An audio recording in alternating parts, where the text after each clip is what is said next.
I'm Ben Reiman, and this is Behaviour Speak. I realized my understanding about providing cultural responsiveness services to families were narrow. And I learned along the way, and I see the importance of DEI. Yeah.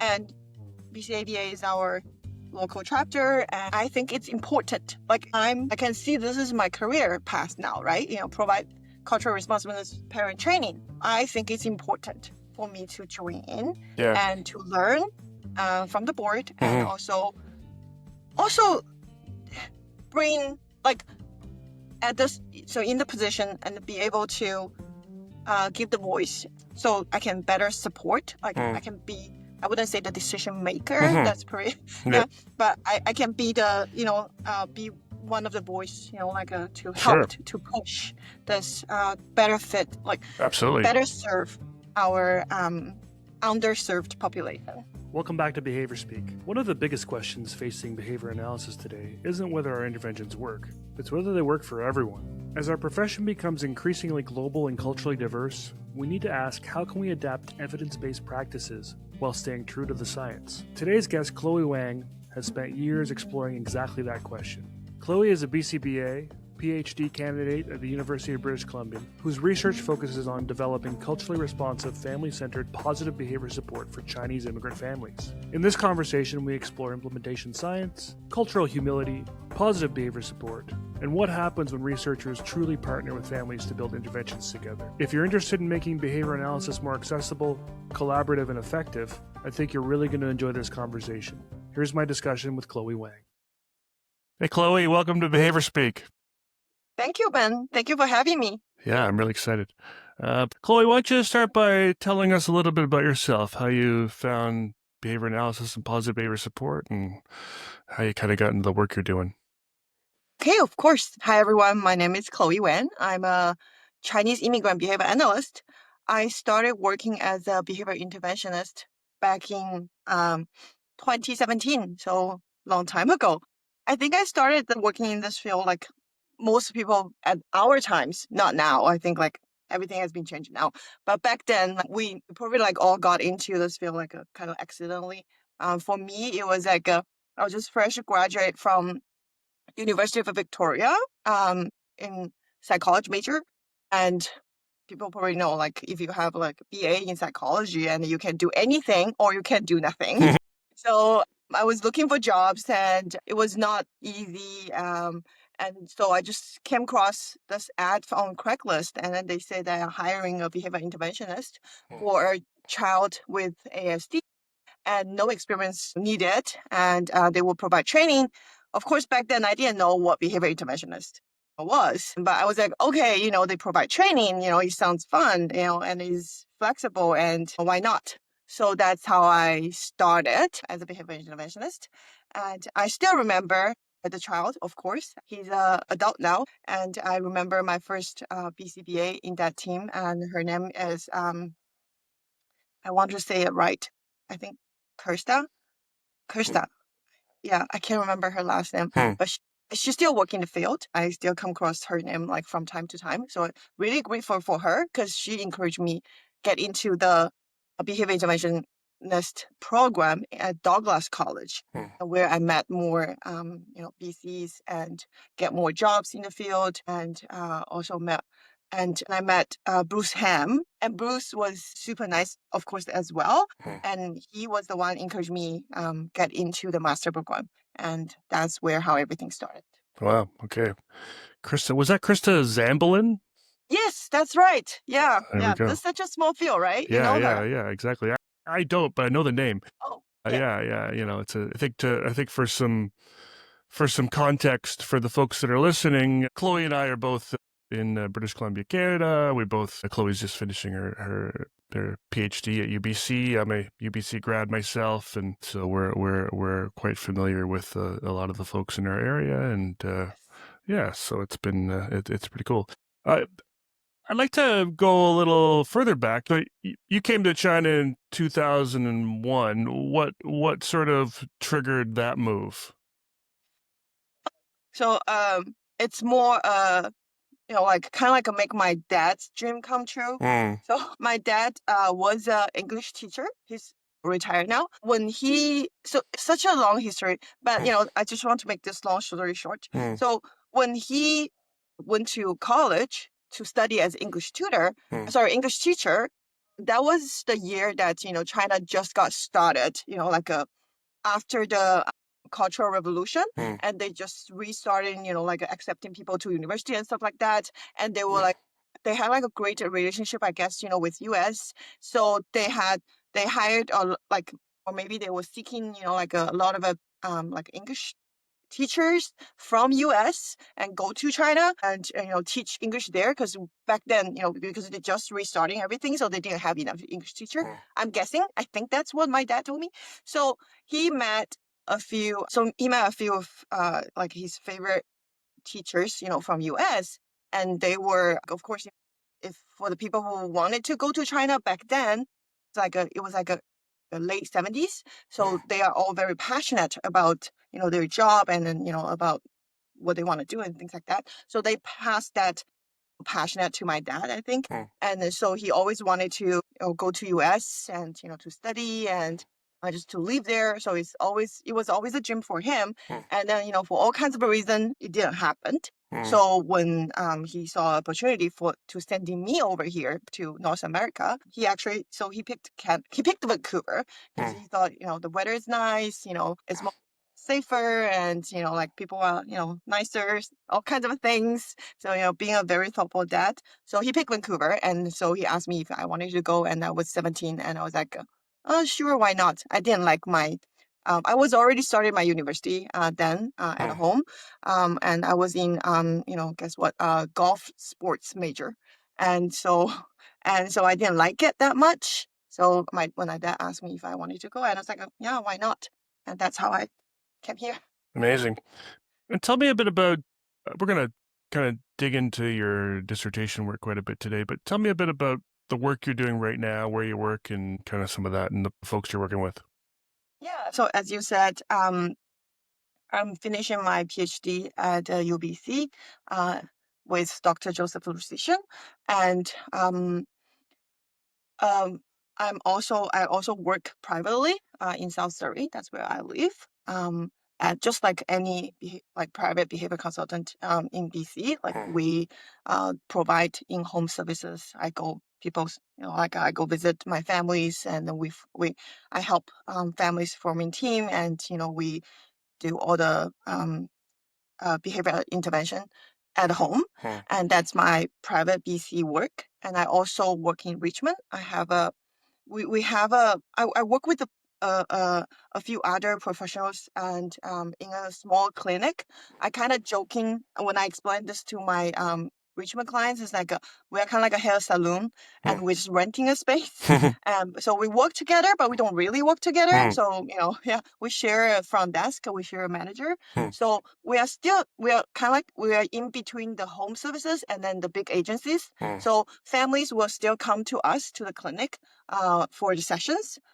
But we don't like it's very like flexible. So I manage all the behavior interventionists, and then the behavior interventionists, they got paid through the agency, because they manage. We share the manager and who deal with all the invoice and stuff. But it's essentially like I'm managing the department. So that's the one that I do in Richmond. Yeah, so I think that's it. Like I work, I study. I just recently got elected as a the BCABA DEI board MLA. So I'm about to start that. You and I are going to the first my the DEI board meeting. I'm very excited about that. And yeah, so that's all. Right on. And where did you do your master's training in ABA? Yes, so I did my master at the Brock University, Ontario. So I think like if our like listeners are from Canada, probably everyone knows about this, because I applied for my master. I was thinking, and I applied for my master degrees, master programs back in I think 2021. I think, yeah. And back then we only had like 3 universities offering ABA programs, right? We had UBC, we have Brock University, and we have Manitoba University. And the one that at Manitoba, they are under the psychology major. So it was a little bit different, and also it's in Manitoba. So I didn't think of I didn't want to apply for Manitoba. I love Manitoba folks. Don't get me wrong. I did when I was at Brock University, we did a joint I think like what do they call it, like a joint university or something, like a study with Yep. them, and I actually published a study a article with the group. Yeah, cool. Yeah, so I know them and I really like them. I just like I grew up in China. Well, I grew up on a tropical island, kind of like Hawaii. So imagine, Vancouver is already quite cold for me, and then Toronto is like the most I can take. I just like cannot do Manitoba. Yeah, It's just yeah. like a me thing. Yeah. So so when I applied for my master program, I applied for UBC and I also applied for Brock University because don't put all your eggs in one basket. And sadly, I did not get into UBC because I guess people like you, like all wonderful, excellent, like BCs all wanted to go to UBC. So it was very competitive. I mean, it's still very competitive. I'm just like I consider myself lucky to get into the PhD program. So Brock took me and they accepted me. So I told my husband I didn't have children then, so it was easy. So I told my husband he's always worked from home. So I'm like, let's just go. So just go try East and then see if we like it. And so we just went. And so we moved to Brock for my master. I stayed there for 4 years. I studied under Dr. Maurice Feldman, who is a wonderful scholar and a wonderful mentor. And I did my my master, and I did my thesis and did my everything, and then the weather's still a little bit too extreme for me, especially in the winter. So me and my husband decided to move back to Vancouver. Do you have a certification with the International Behavior Analysis Organization, the Qualified Applied Behavior Analysis Credentialing Board, the Behavior Analyst Certification Board, or are certified through your region's Behavior Analyst Credentialing Board? You can earn continuing education units for this episode by going to www.behaviorspeak.com and clicking on CEUs. The first secret word is sustain. Tell me a bit about what was your sort of graduate work? Did you do some research and did you have a thesis at Brock? What was the focus there? Yeah, so I started as master in education. I think they back in Brock they call it master in MIDS. So that's what the program is under, is the disability study. So at first I was under that, and then I just really like my job. Like I just love doing behavior analysis job, and I could see myself, go further, and I was thinking if I wanted to do a PhD program, I didn't know, but I was thinking if I wanted to do, and then a master in education is not going to be very difficult for me to apply for a PhD program. So I think at UBC they do the same thing too. Like if you apply and you ask to transfer, what they would consider, right? So that's what I did. I talked to a few professors, including Maurice, and I asked if they're accepting, new students and stuff like that. And then they're like, yeah, go for it. And then so I applied to transfer, from M8 to the MA. So, which is the one that was thesis. And after I transferred, that was my second year, because and I finished all the coursework or most of the coursework, and I needed to do a few extra. And then I was pregnant with my first baby, and Maurice was like, okay, it seems like you can't do, too much, like going out and then, like run sessions, because we don't know I will be like with newborn and things like that. So he had a study, which was a early assessment for infant at risk. So usually infants with older siblings who already who are diagnosed with ASD. So so he want like that was I think they had that study like maybe a few years before that. So and they needed to do a follow up then, And then the follow-up was, relatively easy because I just needed to, organize data and then contact all the families. Of course, I need to do my own, assessment and stuff like that. I mean, like not assessment, like measurements and assessment. It will be same assessment and all those things. So he was like, like would that be interested too? I was like, like yeah, and I was like, yeah, like given my circumstance, like that seems like the best option. I just grateful for that. And it's a little bit different, right? Because it was a big study. I think it was like a, a bit over 150 families, Oh, wow. like participated in the study. So it's quite different than single case study, right? So like a great experience to have. And so I took that, and that was my master thesis. So I did a follow-up study on that assessment, and it was a great assessment. It's like a little bit over 60 items. So the family just needed to do the checklist. It was like kind of like checklist that the family, do the checklist. And if, oh gosh, like feels like a long time ago, which it is, because I graduated in 2014. And so when they reach the alert score, and then that would be when they would need to go see their family doctor, and then get a referral going and everything, because it's over the the score, the line that we set. And so the follow-up showed that the assessment was very quite accurate. I don't have everything in front of me, so I don't want to speak too Sure. firm, but it is a good assessment, and it was a good study. Yeah. Right And on. I published that study. So Amazing. Right on. yeah. And so, what made you decide to do a PhD, and did you just choose UBC because you wanted to stay in the warm weather, or was there more to it? Well, yes, one is because, after we moved back to Vancouver, I already had my first one. And, kids, right? They ruin everything. So yeah, so we were thinking, like we couldn't be like what we did for my master. I can't just say like just get up and move. Right. And that's one reason. And then another reason is that I would because how I knew Joe, Dr. Lucian, is that he actually went to Brock University, Brock to for a talk in the summer with at the MADS program in Okay. Brock. Like every summer, yeah, we have a special guest invites, right, to give lectures. And so he was invited there, and then Maurice talked about him and very fond of him. And so, and I look into his work, and like a positive behavior support. That's something definitely like I find it very interesting and very practical for behavior analyst.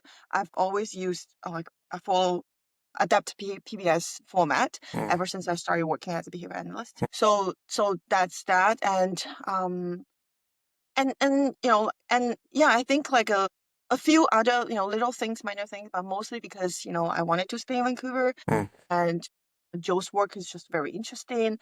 And also I get to meet with him after I moved back to Vancouver, and I volunteered at his lab, and helped him with some data analysis for one of his study, which was with a family with, I think it's not just one family, it's like multiple families, but I helped particularly the one that with a Taiwanese immigrant family. So I was helping with the transcribe the interview, and making sure like what the families said was transcribed accurately. And so, and that was very interesting as well. I saw like the gap between immigrants and like what we have now, the research what we had now.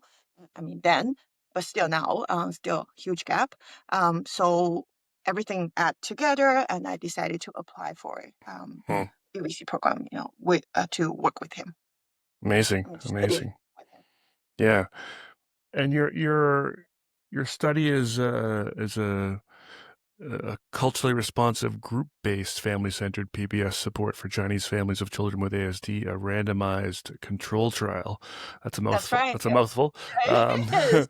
Yeah. It always, I had to look my notes, and then I had to think about it and then organize it in my head when I, tell people to. So you did great. Well, thank you. And being in Richmond, BC, which for folks that don't know has a large Chinese immigrant population. I imagine you've worked a lot with Chinese immigrant families over the years. Tell me a little bit about that experience and sort of how it informed your choice for this as a topic. So it actually started back in 2017. So after I graduated from Brock, we moved back to Vancouver, and I worked as a behavior analyst at the Sources PBS department. So, and I had a Richard Stock as my supervisor, and then everyone knows Richard Stock. Sure. And so, I did that, for a while, and I passed my BCBA, BCBA exam, in 2016. Yeah, 2016. And then I wanted to, the month that I passed my, exam, was a month I had my second baby. So I did my exam I think on the 27th, Right. and then May 27th, and my second one was born on sorry, not the same month, born on June 4th. So I wanted to give myself a break in a way. It's like, all the time Sure. that I've been studying, working, and learn study for the exam, and everything. I was like, and I didn't take any much leave with my first one because I was still studying at Brock for my master. I did not want to take any time off. I just want to get it done.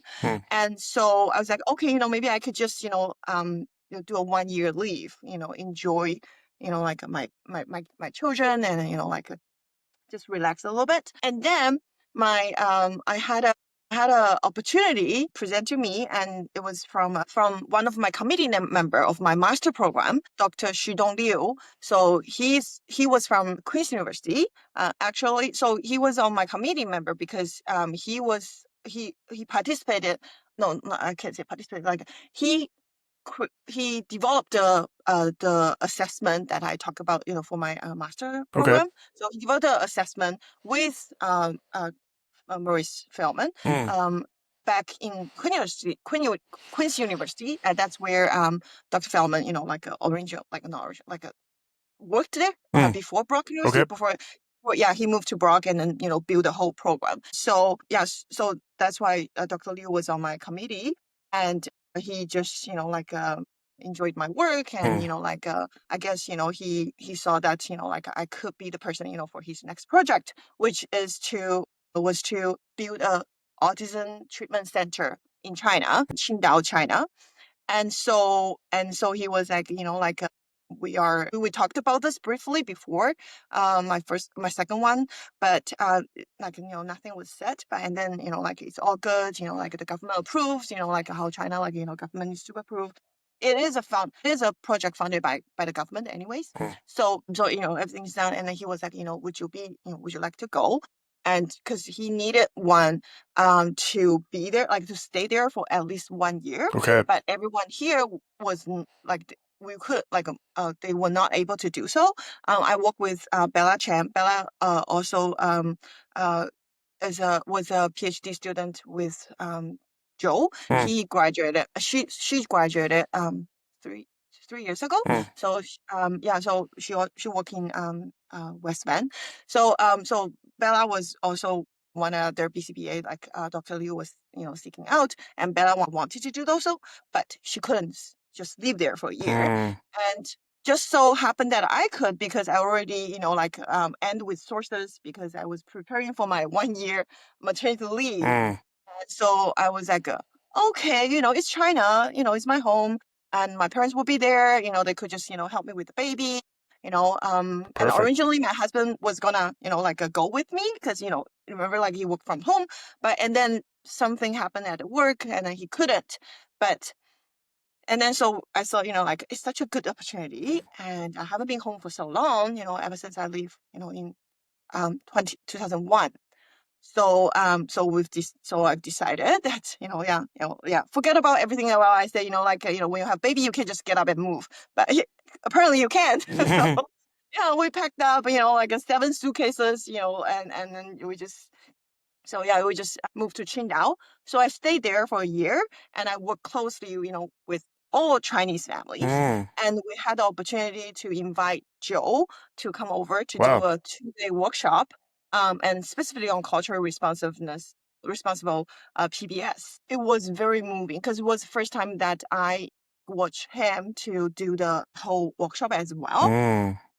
The cultural responsiveness part really changed how families view PBS, view ABA, and see the possibility of them adopting the ABA, the PBS at home, with their children. So yeah, so it all started there. And then after I moved back, I actually got accepted while I was there. And then, yeah. And so that was 2017. How is this program doing 9 years later? Well, when you say that number, it's like, yeah, it has been 9 years. Yeah. I started when my older one started elementary school, so 2017. And I always thought that I would, graduate before him or, with him. But no, he's in high school now. Wow.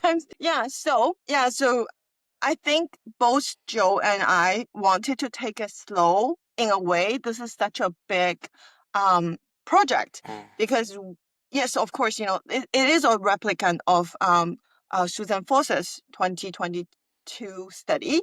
She did with families with children with Down syndrome. But we like it's a replicant in terms of a method. So like all the materials, like Joe and I, we develop all the materials based on the work of Asian PBS group that he formed 12, 13 years ago. The group, he formed the group a decade ago, and then the group meet like maybe once a month, and then sometimes like every other month together to work on PBS strategy slides with multiple example. Like we use this, we call like general programming, where that we gave 9 examples to family, and 3 for them to understand the strategy, and 3 for them to role play, and then 3 of them to come up with their own ideas on how to build. So when the group they meet together, they go strategy by strategy. Like for example, if they do provide choices, and they would start thinking of scenarios, thinking like what most likely Asian families would have in that situation, that in a situation that they could use providing choices, and then they start building those examples. So the group is still ongoing. So our work built on top of that, but Joe and I did develop like a lot our own examples because my study is specifically for Chinese immigrants. So it has to be like the example has to fit like a Chinese family's context. So we spend a lot of time, like slowly developing those examples and developing the whole materials. We have 20 sessions, but with only 16 of them are having like not only with 16 of them having PowerPoint slides, homework, home practice sheets and checklists and everything. So it's a lot of work. But yes, at the same time, we wanted to take our time. And then also, the COVID was happening in between. So, I want to take that 3 years of COVID out. So, I didn't do 9 years, I only did 7 years. So now it sounds better. But we finally started a study 2 years ago because it's a randomized control trial. So we started with our experimental group. And oh, sorry, maybe I should go back a little bit more. Joe and I decided that we wanted to make this as cultural responsiveness as possible. So we started our study with focus groups. So we recruit 3 families and then 3 professionals working in the field, and we form a focus group where that I give them materials to read, all our materials to read, and also of course explain to them like how this workshop is going to be presented and then how to bring to the families. And and then we have a focus group, and we have them to talk about the materials and talk about the workshops in general, and with the focus of feasibility, effectiveness, sustainability, and cultural responsiveness. So we started that, and we did 3 focus group.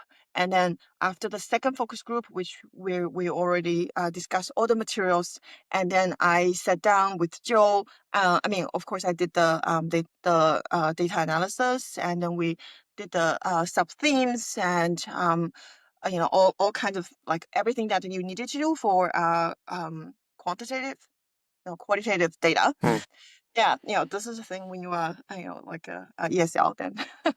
So qualitative data, and I present all my themes, and then, I sat with Joe, and I sat with Susan, and we did, all the modifications that we feel that, it's the most fitable and and also feasible, because like not everything that the family and the professionals want that we can do it, and we redo the program. And then I did send them the modified work, and I did the last focus group and to discuss with them and how they feel about the modification, and all those things. And of course, they all agree, and I really appreciate that. And that's the first step of, like, we call it stage 1, the stage 1 of my thesis study. And after that, I started to recruit for my stage 2 families. And yeah, even that was like 2 years ago, because we're already in 2026. And originally my study was designed to have a 16-week session. So we just do 16-week continuously. But my focus group families and the professionals, like, they were all quite against that. It's hard for the family, Sure. with a, like such a busy life, to be able to, attend a workshop 16 weeks continuously, I bet. especially because we were not just thinking of the families here, we are also thinking of bringing the study back to home, right? By home, I mean, like China, Taiwan, mainland China, Taiwan, Hong Kong, even like where, like Singapore, like, where we have a lot of immigrant Chinese people. And so so they were like, no, don't do that. It's just too much for the family, and it's a lot to, like, material to study, and very tight for them to practice. They are not going to be able to, like, learn everything, absorb everything, and then, like, to practice and then actually stay with them. So, that's going to affect everything, right? All the feasibility, effectiveness and sustainability, everything. So they suggest us to separate it. They even say, like, doing the 3 level, like the first, second, and third, and then, like maybe AAA, that kind of thing. And then, give families like more time, and then also give myself a little bit, like, to make the materials less dense. Because sometimes, like almost for all sessions, I will have like at least 2 strategies. And then we were like, okay, some strategies just really deserve for like 1 session alone. Like it cannot be with any other, strategies. For example, like we do response feeding, kind of like shaping. But that strategy deserve like 1 entire session. So I talk with, and then we discuss about that, and then we took that. And so we changed my study from 16 weeks to 10 weeks. So we call it essential and advanced. So we were thinking, when we actually provide it to the families, they will have the option, to do advanced, because some family, they may not need to do the advanced. Right. The essential, is already enough, right? Because this is a secondary prevention model. So families who are taking it will be families with, children with mild to moderate, challenging behavior. So for family with children with, only engaging mild challenging behavior, maybe the essential is good enough. So that's like 10 weeks. And then so if the family they want, they can, come back to take the advance, and, like maybe right after or maybe a year later, but give them the opportunity. So that's what we did. But with the research purposes, we asked the families who participated the study actually attend both. It's in a total, it's a 6 months period that family does essential first. That's 10 weeks, and then we have 1 month break, and then they will attend. They attended the advanced another 10 weeks. So in total is 6 months. And so that's what I did. I did, all the data collection, the pre-intervention data collection, and I did 6 months with my experimental group, and I did the post-intervention data collection, and also the pre-intervention for my control group, and then I did 6 months with my control group, and I did my data collection I did 2. One is follow-up for my experimental group, and the other one is the post-intervention for my control group, and that was last September. So September 2025. And so after that, I've been doing, data analysis, and yeah, it's always fun for people who've been, have done data analysis before. It's always fun. It's always surprising. And you just really need to dive in and look at those data, and because I have so much data, and then I can use all of them, and yeah, also finding the best way and the best test to test those data, so I can present the most accurate results. And so I did that, and I started writing last December. And yeah, the result section, and then now discussion. And I was, like I told before, it has been a journey, and discussion part is just kind of like I have to read the proposal that I did, which was like 3 years ago, and I have to read that and freshen my memory again, and also dig into dive into the current literacy again, and read all the current or recent research study articles that relate to mine, and learn from them, and also see how relate my study to the literacy today, and all those things. Yeah, and it's also reflecting, right? Reflecting of what I did, what I learned. It's fun, but it requires deep thinking. Joe was like, I had a meeting with Joe last night, and he was eating a peanut butter jam sandwich. And he's like, I need this before our meeting. And I was like, I'm totally with you. I also just, had my naan bread, and then sometimes I will have to stop, take a break, and I just go to a kitchen and then eat plain rice. Yeah, I just need that glucose for my brain. Yeah. So that's where I am now, very close to the end, which I'm very excited about. So hopefully I can defend the summer and get everything done, and then, start the next stage.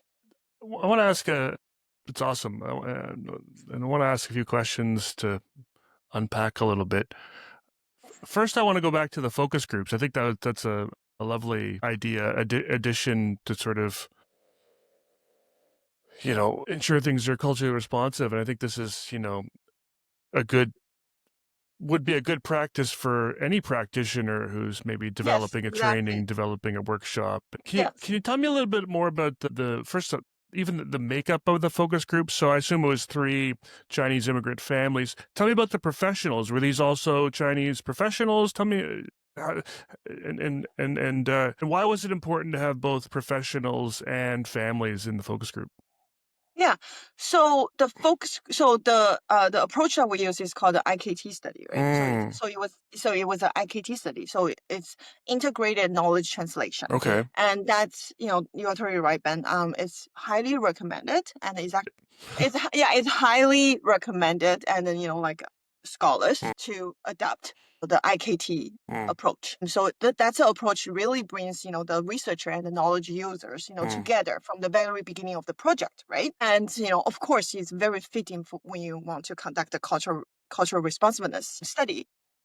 Like I said, I grew up in China. I moved to Canada, not when I was very young, because I came here when I was 19. Okay. So I was so when I was talking about this with Joe, at the beginning of forming the idea of providing this study, I'm I know the culture, I know Chinese culture, inside out. I grew up in a Chinese, I grew up in China. My family is very, I wouldn't say traditional, but typical, ordinary Chinese family. Like, I know, but and then Joe is still like, oh no, you still have to, study a little bit more, like you should go take classes and stuff like that.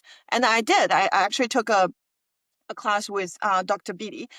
Dr. Beatty is a professor in UBC and under same department, like under educational department. So he's an expert in this in the cultural study. And so I took that class. It was like a really eye opening because and then makes me realize like my thinking, like my knowledge about culture was very narrow actually.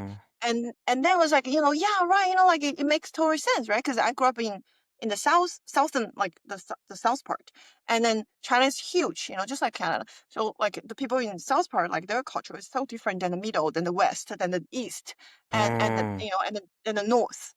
And like everything is like so different. And then also we're thinking Hong Kong, Taiwan, like all are different. And then like that's on the like a like bigger surface, bigger level. And then if you go into like smaller level, like every family has their own culture, right? And then because like like maybe I will have family that, and also maybe I will meet a family that dad is from the northern part of China and mom is from Taiwan, right? It's not uncommon, right? Because myself, like my husband is from Taiwan, and we do have a lot of cultural conflicts.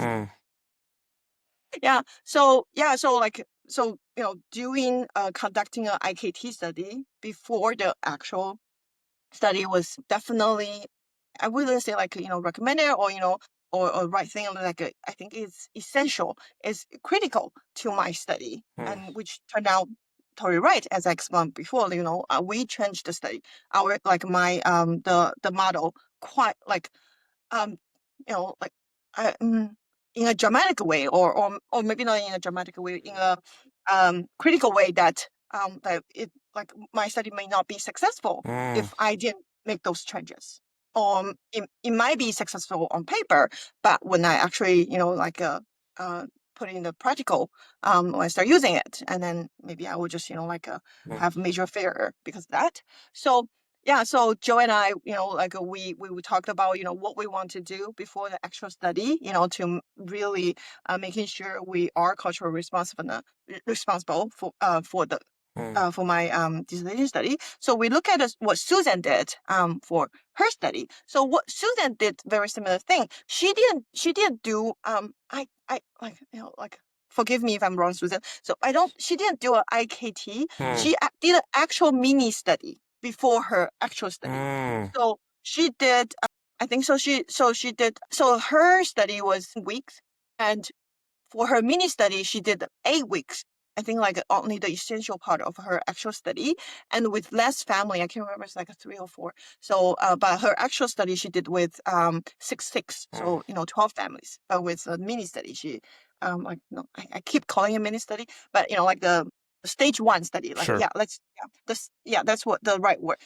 Her stage 1 study was like a copy of her stage 2. She also did an RCT study. So that's what she did. She actually ran an 8-week, but and then Joe and I was, like just talking, and then we were thinking, we could do that. But like, what are the, like essential part we want to take out? I kind of want to test the entire study. So I wanted to do the, the full 16 weeks, like to like with, like enough families to actually see, like what we need to do, modify for the actual study. And then, I mean, to be honest, then I was already like maybe 5th years in my PhD, and then we were like, okay, that's gonna take forever. And even with that, so and then we look into another Joe's student study, Karen Kester. So we look into Karen Kester study, and then what Karen did was that she did a focus group before her stage 2 study, and it turned out wonderfully. And then so Joe and I was like, oh, like that's a wonderful approach as well. That totally, like and then we can adopt the IKT approach, right? So so that's how we decided that we're gonna go for the IKT approach and then do a focus group. And then when we talking about recruiting the focus group participants. And then we were like, of course, we're going to include families, right? Because this is for them. But at the same time, we are thinking the practical part is that I'm not going to be the only one providing this model for every family, out there. Very soon, I will start, hopefully, train the professionals, I see.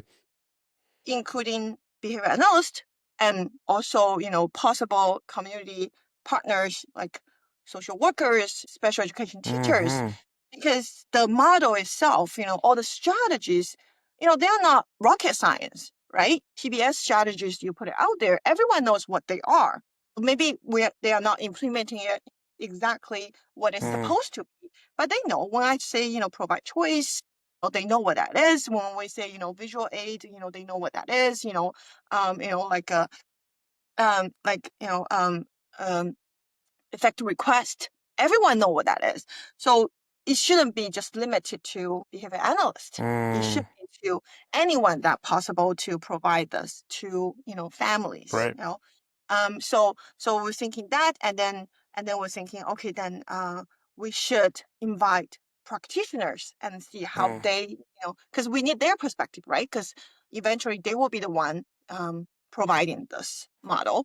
And so we look at all our connections, my colleagues, and which wasn't that hard, but we didn't want to invite Bella because we already knew that she would be my facilitator, so she will be in the study, so we don't want her to be biased. And so we discussed, and then we narrowed down to 3 candidates. And so one is Dr. His name is Hu Lei. So he actually graduated from Manitoba University IBA program. Yeah, but after he graduated from the PhD program, he moved back to China, and so I knew him because I worked with him at the Qingdao Autism Treatment Center. He's still there. So after I moved back to Canada, so he's still there. He's still in Qingdao. He's doing amazing work in China with Dr. Liu.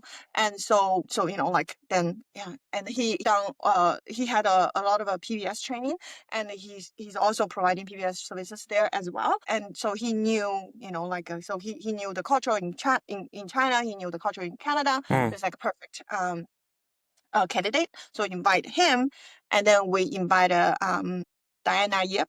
So also Diana? Yeah, so Diana. I interviewed Diana. Really? Yeah, Oh, yeah, cool. yeah, yeah. Oh, isn't she wonderful? She's amazing. Yeah.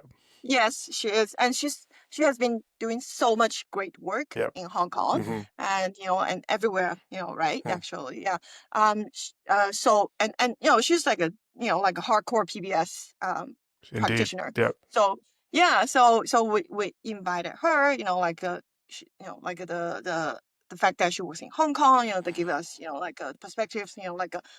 So not just mainland China, but also, Hong Kong and Taiwan. And so, and, she speaks Mandarin, and she speaks okay Mandarin. Yeah. So, and, she the culture. So, and we invite her. And so both her and Dr. Hu, they are BCBAs. So, and then we invited a psychiatrist. So the psychiatrist, so she was like a new psychiatrist. She just graduated a few years ago, and we know each other, from all kinds of places. But she's very interested in learning PBS, so she came to UBC and studied PBS. Wow. With Joe. Amazing. Yeah, for a year. So she was like I think they call it like exchange. I can't remember. It was like a PhD student, scholarship or is exchange, a scholar. Yeah, so one of those programs. Yeah, so she came here, and of course, she's very Chinese, but her English is like excellent. There's no problem there, and she knows PBS very well. So we invited her. Those are the 3. What was her name? You mentioned I want to ask one more question about the focus group and then get into the study. We don't have a ton of time, but I wanted to know, the focus group is very interesting to me. And I love the whole approach, and I'm interested to learn more about IKT another time. One of the big changes you emphasized was 16 weeks being too long, and so you split it up into the different levels, which is great. I don't want you to go over all the changes that the focus group made, but what were maybe one or two of the sort of biggest surprises, most surprising things you learned, or sort of biggest alterations you made to the study? The second secret word is routine. Yeah, so they give a lot of great suggestions. A lot of projects, it is very close, related to cultural, the Yep. wording, the examples, and, and also for some strategies, they mention, maybe not Chinese families will first find all the strategies acceptable. Something like a praise is always praise and reward system. Like we kind of knew that as well. Like it was always like a big struggle for Chinese families because, Chinese families believes like if you give, child too much positive attention, they are not going to respect you and they are not going to they're not going to, listen to you as good. And, also Chinese family deeply believing you should do, this is what you're supposed to do and you should do them. I don't see the point of give you extra, attention or praise or reward for things that you're supposed to do. We don't think that's the right way to educate kids. So they also, mention about that. And then we talked about, so that's, those are the things. One thing that really surprised me was that I think the second session of my essential model workshop is that we talked about positive reinforcement to second one because because the reason that we think it's like we probably need to provide like enough time for Chinese families to learn positive reinforcement from the beginning, and then so they have more time to practice this and get used to it. And so but when we introduced that, we only talked about, so the original study, we only talk about the positive reinforcer. And so we did not talk about negative reinforcer. We did not talk about, punishment. And we thought it was sufficient enough. We talk about positive reinforcer and then we explain, how it work. And then we relate to the praise. We relate to, all other reward system, everything that was, that would be enough. And then the family was like, no, they want to know more. They want to know, what negative reinforcer is. They want to know punishment. They say they understand this is a positive behavior support, but they need to know so they can make a decision, whether or not they want to use it or they need to know first before they kind of like having the buy-in of, oh no, you should only focus on positive reinforcer. So that's a content that we actually add after the focus group. Like we Right. add, the full thing. We talk about the positive and negative, the reinforcer and then the punishment, and then of course we talk about the side effect, the disadvantage about using them, and then why we choose. So that one, like I did not see that. So that was very interesting and to me. And yeah, I would say that was like the most surprised one. Besides the like make it to 2 levels and then change the 16 weeks into like a 2 levels. So yeah, so we did not think of like changing the 16 weeks, like break the 16 weeks into 2 or 3 stages or yeah. Right. Yeah. Amazing. I'm Yeah. wondering if, just for some folks that are listening, may not be familiar with the family-centered PBS framework, and you mentioned this is a sort of a second-tier intervention. I wonder if you could just kind of briefly sort of explain to folks what is the family-centered kind of PBS framework, and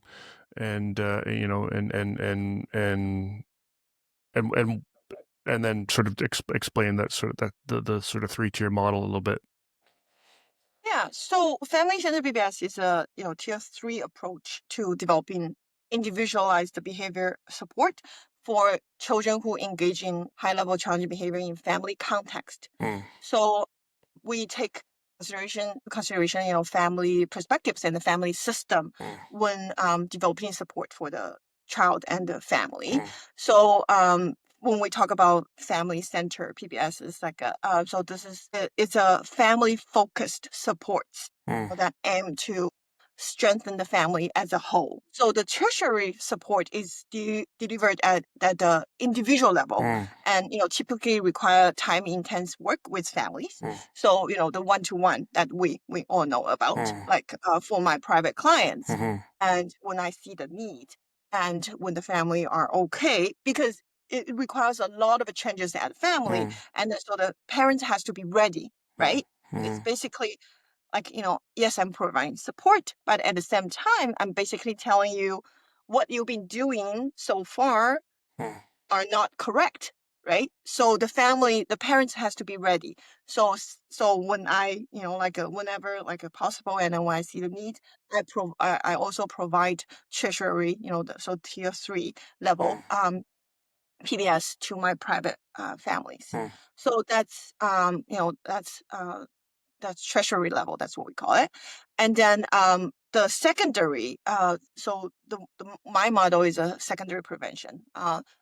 FCPBS support. So it's facing group.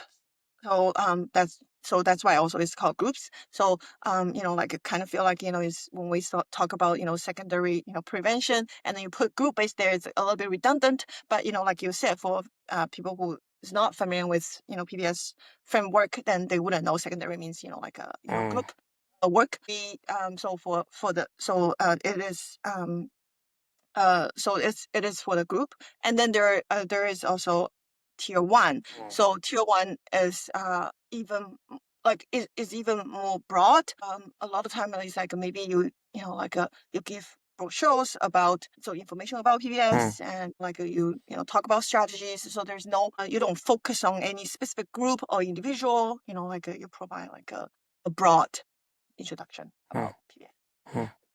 Is that good enough? Yeah, that's great. Yeah, thank you. Yeah, yeah. So tell me a bit about how many folks were in the study, and who are your participants? So we wanted to do six. So 6, in experimental group and 6 in focus group. So that's when we designed the study, because that's what Susan did too. And as you know, even 6, it's still considered as very small sample size. So that affects the power of the study. But that's all we can do, right? Because each group, because it's group design, we the study pointed out you should not go for more than 6. I think they recommend 4 to 6. Got it.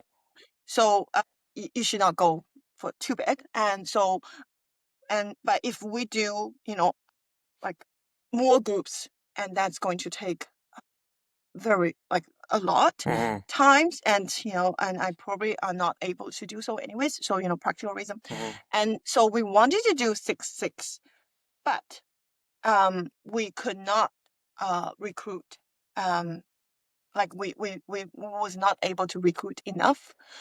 So I had 5, and then one family dropped out before the study, so I had 5, and one parent who. So in the experimental group, so she completed the essential, and then because her work and study schedule changed, so she could not continue with the advanced. So she dropped out as well. So I end up with 4 and 4. And this was because it's a sort of a secondary level intervention. What were you kind of? I guess what was the goal of the group delivery? Yeah.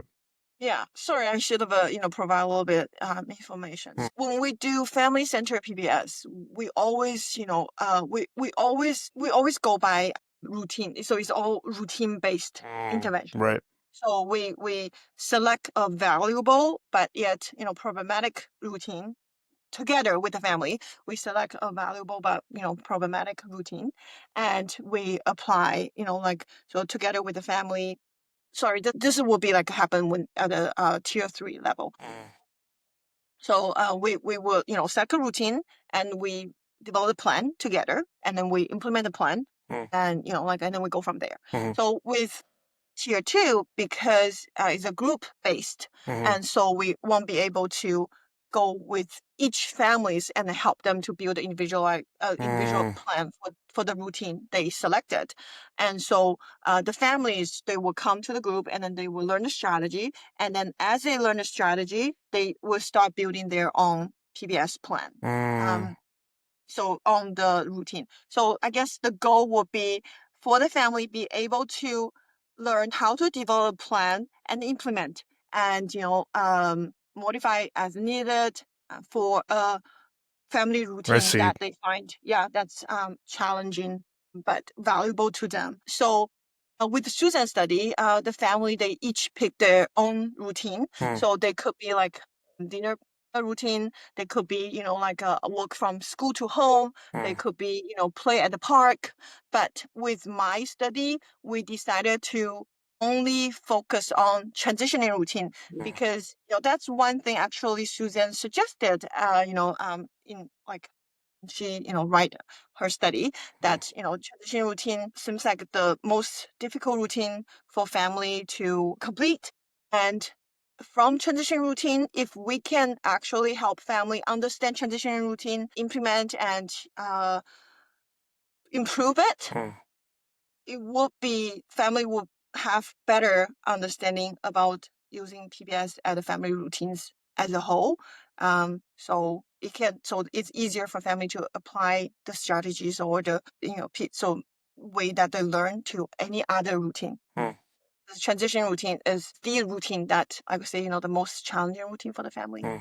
So when we designed my study, we decided to go for transitioning routine.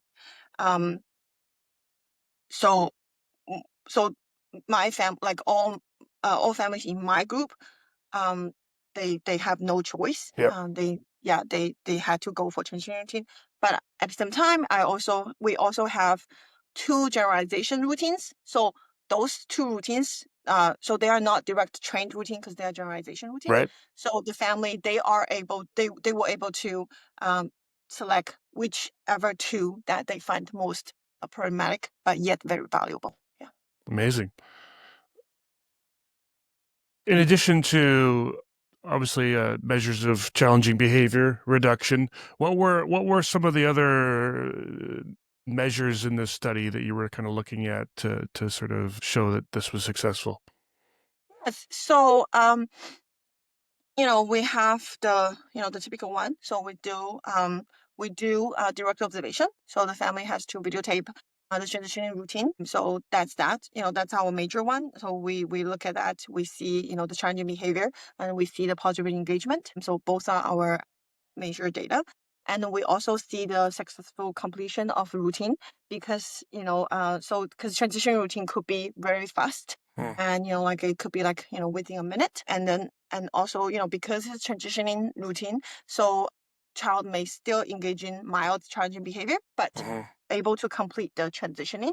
And so it doesn't matter if it's for like a family perspective or clinical perspective, it's still a successful transitioning. So like if, like for example, if mom said like it's time to go shower, and then the child may be like I don't like shower, I don't want to go, but he was like walking to the shower. So that's a successful completion of transitioning routine. But he was still, complaining. But is that acceptable? Acceptable? Of course, right? Like all children, like even us, right? Sure. Yeah, I'll be like walking and thinking, I gotta wash my hair today. I don't want to do that because that's taking my half out, take me half an hour. I love that. And so we look at not just like the challenging behavior, the positive engagement. We also look at the successful completion of routine. And that's very unique to transitioning routine. Susan didn't look at that. She didn't have to because the challenging behavior and the positive engagement be sufficient enough. Right. So those are the major ones. And then for the generalization routines, we don't do direct observation. We provide family a form called behavior rating scale. So that's developed with the family, specifically to their routine. So if they have the shopping routine, so it's very similar, but I will have like a specific like examples, like to specific levels, right? Like for the challenging behavior and for the positive engagement for that shopping routine. So it will be a little bit different than morning hygiene routine. So we provide that. So BRS to a family for them to do the checklist themselves. So parent report. Those are directly related to the routines. And besides those, we also do, the social validity, of course, and cultural humility. That's on the cultural side about how they view the workshop and the facilitator. That and the post-intervention survey, we ask a lot of questions, from content to structure, to suggestions, all like very detailed. So we do that. And also we do global measurement, parent stress level, competence, parent competency, the child behavior scale, and there's another one. So we do 4 of those global measurements. There's a quality of life in there as well. Yes, quality of life. Yeah, there. Yes, they are there. We have mixed results on the global measurements. It's kind of expected, but so I don't want to go there, into too much detail. Like you guys don't need to know. But I think it's very specific to my study. It's just because it's a small sample size, and they are and the family, original, like the children only engage in mild to moderate challenging behavior. So the global measurements are may not be the best measurements select to reflect the changes. Because when they've even pre-intervention, their score might already be somewhere mild. It could be not too bad, and then the stress level might not be too bad because child only engaging mild to moderate. That makes sense. Right? But we still even with that, we still manage to get some good results. Some statistically significant increase or so improvement on some of the measurements. So I'm very happy with the result. Yeah, I'm very proud. But it is a mixed results. I didn't get all the. And I think that makes sense, like you said, because if this were more severe sort of behavior challenges, then you would have super low scores in baseline of quality of life and stress and all these sorts of things. But because these behaviors weren't necessarily destroying the family lives, they were, in some fix maybe more annoying than life altering. But then for some families, maybe you had those, although moderate in sort of observational, they may have had a deeper effect on the family, and also depending on the routine too, I suppose, and all that. There's a lot of different factors there. The other thing I like is, and this is what I always love about Joe research is it features, some follow up and some longer than 3 weeks, longer than a month follow up. So you do a 6 month follow up in this study. So tell me a little bit about sort of overall.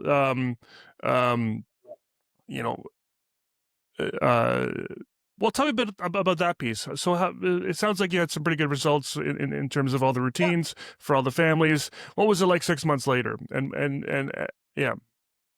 So the follow-up we could only conduct follow-up with the experimental group, right? Because my study ends when we end with the control group. So with the experimental group, there are 4 families. So overall speaking, we maintained the treatment effectiveness. So for example, when we started, the challenging behavior could be as high as 80 something %, and then it dropped to 10 post treatment, and for the maintenance for the follow up, it goes a little bit back up to 30%, but it's still statistically significant when you compare to pre-intervention. So in a positive way. But we look deeper into the individual scores, the individual data, and of course, I knew all along, but it was basically 3 families maintain it wonderfully. So their results actually did not change from comparing to the post intervention. It's 1 family, so who sadly, or unfortunately, the parent had to go for a long business trip, like 3 months. Wow. So he did not implement anything after we collect the post-intervention data. So nothing for 3 months. And then after he came back, because also just so happened that child is like the oldest we have in the group. So he was 8. So he was 8, and then at the follow-up, he's like a little bit over 9. So there's a lot of changes, pre-teenagerhood, and just too much. So with him, there's nothing, like we didn't see any maintenance. Sure. Yeah. So the dad was quite rusty, all the strategies, and because it's a system, right? Like the whole approach is like a system. Like you have to like that's why it's so long. That's why it's like 2-10 weeks. Like you can't be like cherry picking a strategy and I'm just gonna use it. Like it doesn't work that way. At least not work in the the family life. So you have to use the system right. You have to know that, okay, now this, routine is problematic. Then, I have to, like the family, they learn. They need to analyze a little bit. They need to do FAO, so the observation. They need to be able to tell, roughly what the functions are and, what are the strategies, that will work here and are the things that I'm able to implement and, consistent doing so. So it has to be a system, and so that requires them to continue practice and use it every day. And so with that family, because of that long business trip, and so we didn't see that. So 3 families maintained wonderfully, but 1 did not. And that's why we see the increase in challenging behavior and the decrease in engagement, the positive engagement when we look at the follow-up data. But even with that, and even with only 4 families and such small sample size, such small power, we still maintain the statistically significance. And if you look at it clinically, with that 3 families, we still see the maintenance. And yeah, so it gives us a lot to think about. I talked a lot about this in the discussion. One thing to give me headache. Yeah. But like again, all these are wonderful changes that help me to keep building my model and make it more practical. And I mean, definitely I would want to, and I would need to do more research with the larger sample size. But at the same time, like also, practically, and then we are talking about, and then I think it will be very likely that we will add a booster session, like 3 months, like, or maybe like a 1 month later, or 3 months later, or we add like a virtual check-in.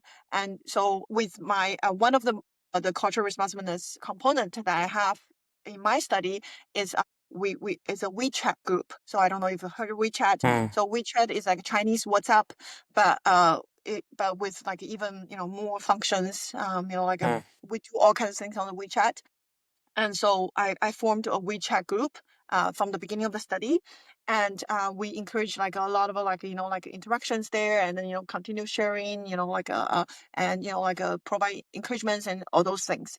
So like that's one, like, but it was not like when I did my study, like I tried, but it was not very structured because it was a first, like there's no, I I I would say like there was no study, or there's no like a successful examples for me to learn from. But now that I see, now I done the study and I see what this WeChat group can bring to the model and bring to the family. So we're gonna to continue work on that and make it more structured and connect, like making sure the families stay connected on the group, and then do all the virtual check-ins probably on that, and also involving a secondary family member in the study earlier, because in this case it was a dad who like a participant study, and then it was him had to go for the business trip, but we both mom or any closer Sure. family member, Right. or whoever, or even maybe like close behavior interventionist, so earlier, like maybe, at the beginning of the advanced, level. And so then we can see the maintenance, like it's more, maintenance can be, more promised. So one, like a great result, but not as perfect as I wanted to, but we learned very valuable things from it. Really good. So I'd like to kind of finish off a bit by talking about sort of the next steps. And, Yeah. you mentioned, at some point, maybe you'd like to obviously make this more practical and Mhm. deliver this sort of maybe a sort of a train the trainer model to some other clinicians to sort of spread the word. I can think of folks that I think we would use it. It seems pretty awesome. So tell me a bit about sort of you're going to defend in the summer and finally be Dr. Wang. What will you be? What will be sort of the next phase here? Yeah. I mean, first I'm going to make my kids to call me Dr. Wen, for entire year. Yeah. Yeah. So I have a lot of I have a lot of plans, a lot of ideas for my model. It's my third baby, and and it had so much of my attention, and much more than my other children. So, and I see the potential, and I'm very confident it's going to benefit families a lot, and not just Chinese immigrant families, but other immigrant families, Indian families, Filipino families, because the Asian PBS group that Joe formed, we have, BCs. I'm just gonna make it simpler to say Indian BCs, Filipino BCs, and Korean BCs. Yeah, everyone is like very excited about providing the model, not my model, like because they are also building Of course. the basic of this model. So like providing like one of our Korean BC actually already provide a simpler model to her Korean families Neat. with great results. Yeah, wonderful feedback. So I have so many ideas like about this, and I'm planning to actually develop this is a little bit too immature, immature to say, but I think it's okay for me to share. I wanted to develop an app for my model because nowadays like everyone does things on their phone, Yep. and I also like when I conduct my study, we use the traditional way, which I think is also very important. So I give them checklists, we give them homeworks, we give them binders, and give them materials. So they're there, they can read it whenever they want. And I personally, I think it's a bias. Like I use pen and paper. Like it just my thing. Like even nowadays, like if I have an idea, like I need to write it down, I need to map it out. I like to do them. I think like it helps me with my thinking.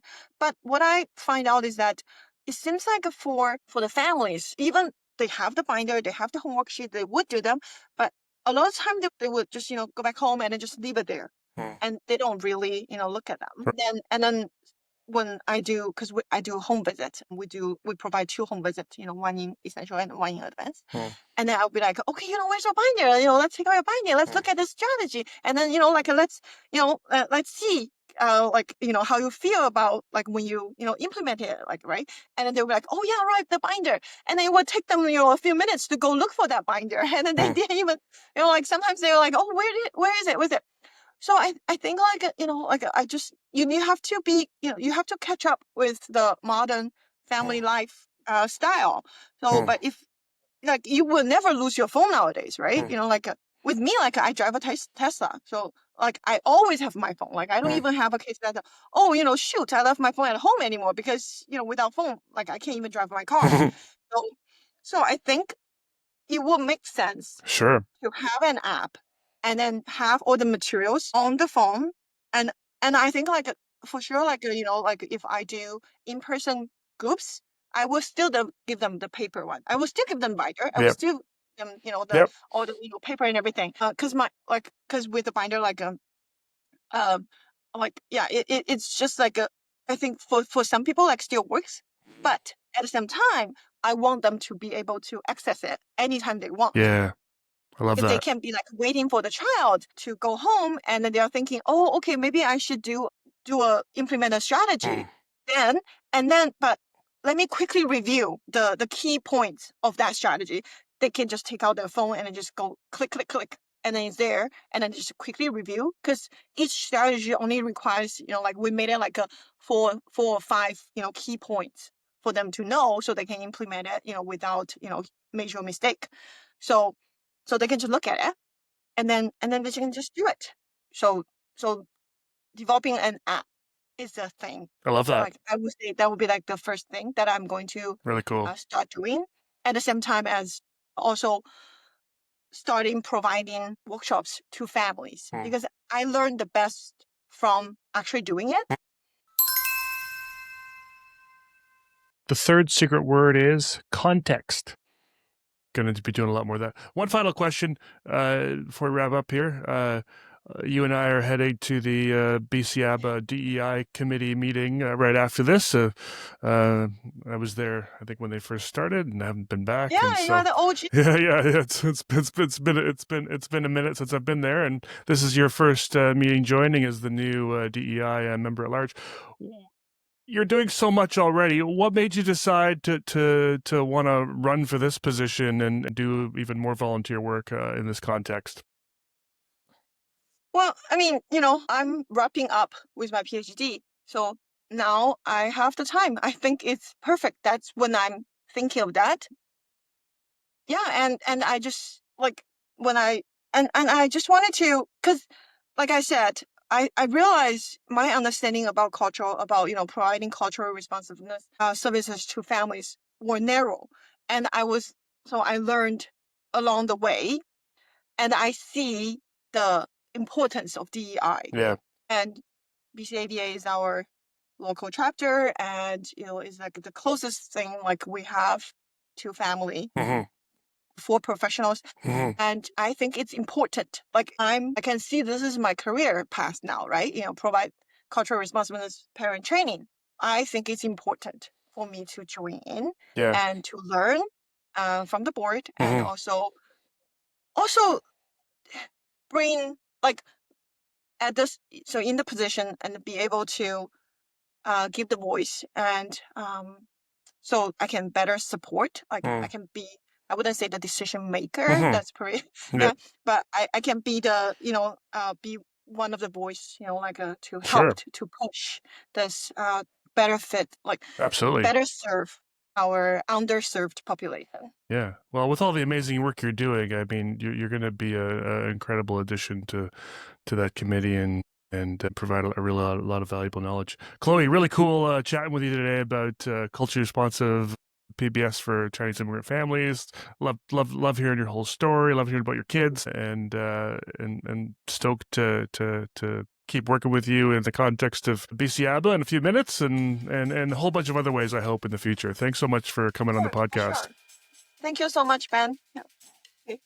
Thank you for listening to this episode of Behaviour Speak. If you enjoyed this conversation with Chloe Wang, there are a few episodes I think you'll really appreciate. If you're interested in learning more about family-centered positive behavior support, be sure to listen to episodes 43 and 44 with Dr. Joe Lucician. If implementation and systems change interest you, check out episode 271 with Michael Conte, where we discuss leadership, systems thinking, and creating sustainable change within organizations. And if you're passionate about family-centered PBS, you'll also enjoy episode 270 with Diana Yip, where we explore PBS through a compassionate, person-centered lens and discuss supporting families across diverse cultural contexts. You'll find links to all these episodes in the show notes. If you enjoyed today's conversation, please consider following Behaviour Speak on your favorite podcast platform, leaving a rating or review, and sharing the episode with a colleague.